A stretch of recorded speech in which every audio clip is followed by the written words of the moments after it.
Bismillahirrahmanirrahim. Assalamualaikum warahmatullahi wabarakatuh. Syukur alhamdulillah kita masih dipertemukan kembali di channel ini. Salawat dan salam selalu dan tetap tercurahkan kepada junjungan kita Nabi besar Muhammad sallallahu alaihi wasallam. Allahumma sholli ala sayyidina Muhammad wa ala ali sayyidina Muhammad. Harapan dan doa saya semoga sahabatku semuanya selalu diberikan kesehatan, dilapangkan rezekinya, diampuni dosa-dosanya, dipanjangkan umurnya, dan semoga kita tidak mati kecuali mati dengan beriman dalam Islam. Dan sempatkanlah menuliskan sholawat di kolom komentar, insyaallah akan menjadi bukti cinta kita kepada Rasulullah Muhammad sallallahu alaihi wasallam. Semoga kita semua mendapatkan syafaat beliau di akhirat kelak. Amin ya rabbal alamin. Sahabat beriman yang dimuliakan Allah, agama Islam selalu mengajarkan berbagai macam hal yang baik kepada umatnya. Hal tersebut tentu bukan tanpa alasan, melainkan untuk membuat setiap umat muslim mendapatkan berkah dari Allah Subhanahu wa taala sebagai bekal kelak di akhirat. Dan berbagai macam jenis kebaikan yang diajarkan tersebut tentu saja dibagi dalam beberapa amalan yang bisa dikerjakan, seperti halnya amalan ketika bulan Sya'ban itu datang. Bulan Sya'ban sendiri merupakan bulan yang sangat diistimewakan oleh Nabi Muhammad SAW, yang mana di bulan ke-8 dari nama-nama bulan di kalender Hijriah ini begitu diagungkan oleh beliau SAW, sehingga tidak heran ketika di bulan Sya'ban ini ada banyak sekali amalan yang dicontohkan oleh Rasulullah untuk diikuti oleh umat muslim. Tidak hanya itu saja, selain disunahkan untuk selalu mengikuti anjuran Rasulullah sallallahu alaihi wasallam dalam memaknai datangnya bulan Sya'ban, kita sebagai umat muslim juga diharuskan untuk mengetahui beberapa keutamaan yang ada di bulan Sya'ban, yang mana beberapa keutamaan tersebut tentunya akan bisa membawa kita kepada kehidupan yang jauh lebih baik dengan adanya berkah dari Allah Subhanahu wa taala. Sahabat beriman yang dimuliakan Allah, lantas apa saja yang menjadi keutamaan bulan Sya'ban? Yang pertama, bulan Sya'ban adalah bulan diangkatnya amal-amal manusia kepada Allah Ta'ala. Hal ini berdasarkan hadis dari Usamah bin Zaid radhiyallahu anhu. Ia mengatakan, "Aku bertanya, wahai Rasulullah, saya tidak melihat engkau berpuasa di suatu bulan seperti engkau berpuasa di bulan Sya'ban." Beliau sallallahu alaihi wasallam menjawab, "Bulan itu banyak manusia yang lalai, yaitu bulan antara Rajab dan Ramadan, bulan diangkatnya amal-amal kepada Rabb semesta alam, dan aku ingin amalku diangkat dalam keadaan aku sedang berpuasa." Hadis riwayat An-Nasa'i, Ahmad, dihasankan oleh Syekh Al-Albani. Lalu yang kedua, memperbanyak puasa di bulan Sya'ban sangat membantu badan dan hati kita untuk lebih siap menyambut bulan Ramadan dalam menjalani ketaatan kepada Allah Tabaraka wa Ta'ala. Namun yang perlu diperhatikan oleh umat muslim, bahwa ada larangan berpuasa di pertengahan bulan Sya'ban.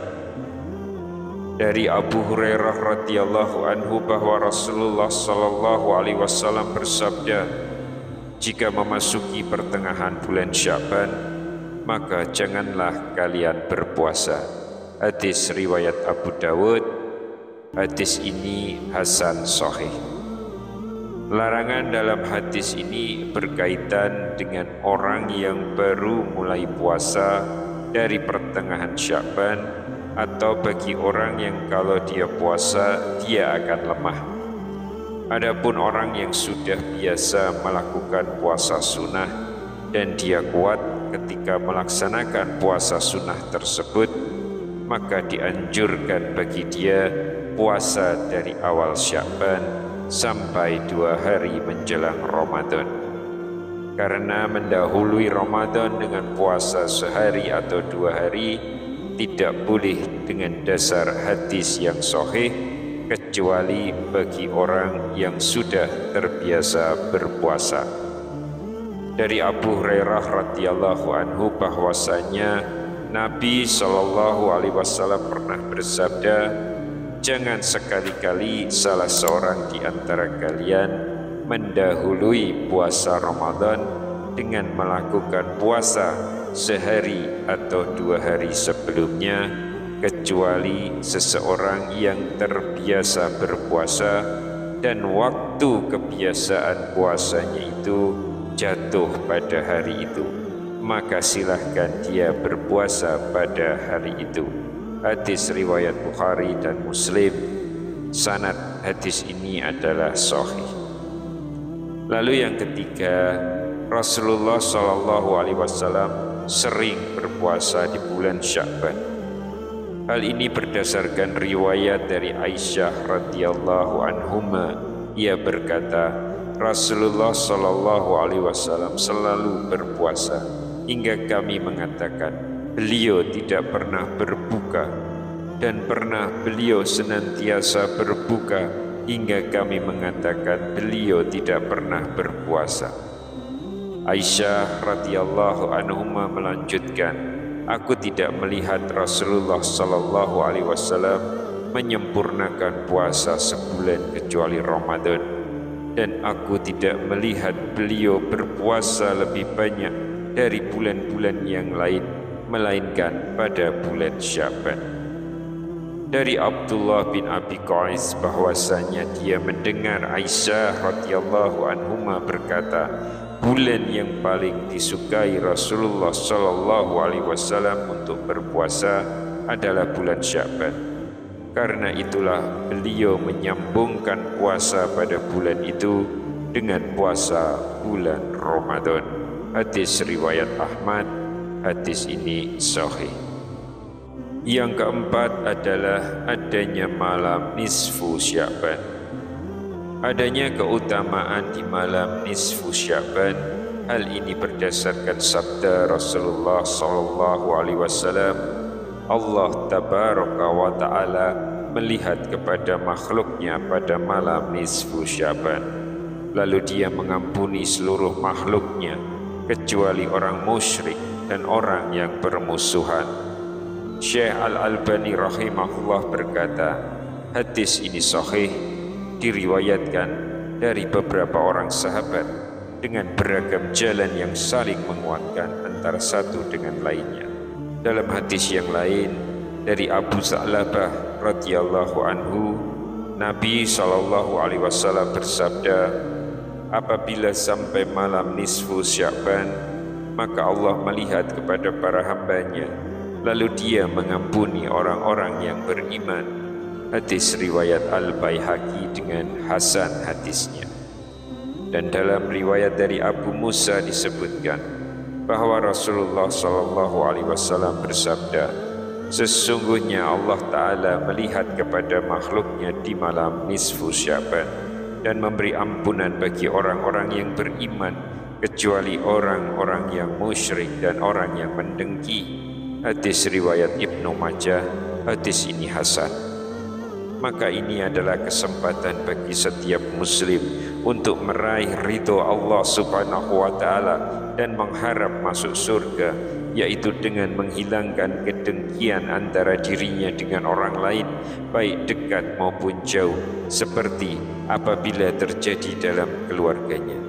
Selain itu juga berdoa dan bertaubat dari maksiat dan dosa durhaka kepada kedua orang tua, melalaikan sholat, berlaku zalim kepada orang-orang, dosa riba, dosa ghibah, dosa namimah atau mengadu domba, dosa mendengarkan musik dan lagu, dan dosa kemaksiatan lainnya.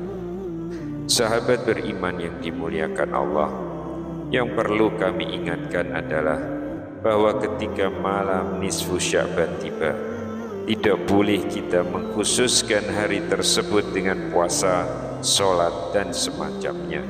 Sebab Rasulullah SAW tidak mengkhususkan hari tersebut dengan hal-hal seperti itu. Beliau tidak pernah menetapkannya, dan tidak pula para sahabatnya yang mulia radhiyallahu anhu. Dan diriwayatkan tentang hal ini hadis yang batil dari Ali bin Abi Thalib radhiyallahu anhu, bahwasanya Rasulullah SAW bersabda, apabila datang malam nisfu Sya'ban, maka sholatlah pada malam itu dan puasalah di siangnya. Sesungguhnya Allah Tabaraka wa Ta'ala pada malam itu turun ke langit dunia sejak terbenamnya matahari. Lalu dia berfirman, ketahuilah, orang yang meminta ampunan maka akan diampuni, orang yang meminta rizki maka akan diberi rizki, siapa yang sakit maka akan disehatkan, siapa yang begini maka akan begitu hingga terbit matahari. Hadis ini adalah dusta atas nama Rasulullah SAW. Diriwayatkan oleh Ibnu Majah. Di sanadnya ada Abu Bakrah bin Abdillah bin Muhammad bin Abi Sabrah Al-Quraish Al-Amiri Al-Madini. Az-Zahabi berkata dalam Mizan, didoifkan oleh Al-Bukhari dan selainnya. Lihat kitab Dhaif Ibnu Majah. Imam As-Suyuti rahimahullah berkata, adanya riwayat-riwayat baik yang marfu ataupun atsar ini sebagai dalil bahwa bulan Sya'ban adalah bulan mulia. Akan tetapi tidak ada dalil tentang amalan sholat secara khusus dan untuk menyemarakkannya. Wallahu a'lam bishawab. Demikian yang bisa saya sampaikan di kesempatan kali ini. Semoga dapat memberi manfaat untuk kita semua. Amin ya rabbal alamin. Wassalamualaikum warahmatullahi wabarakatuh.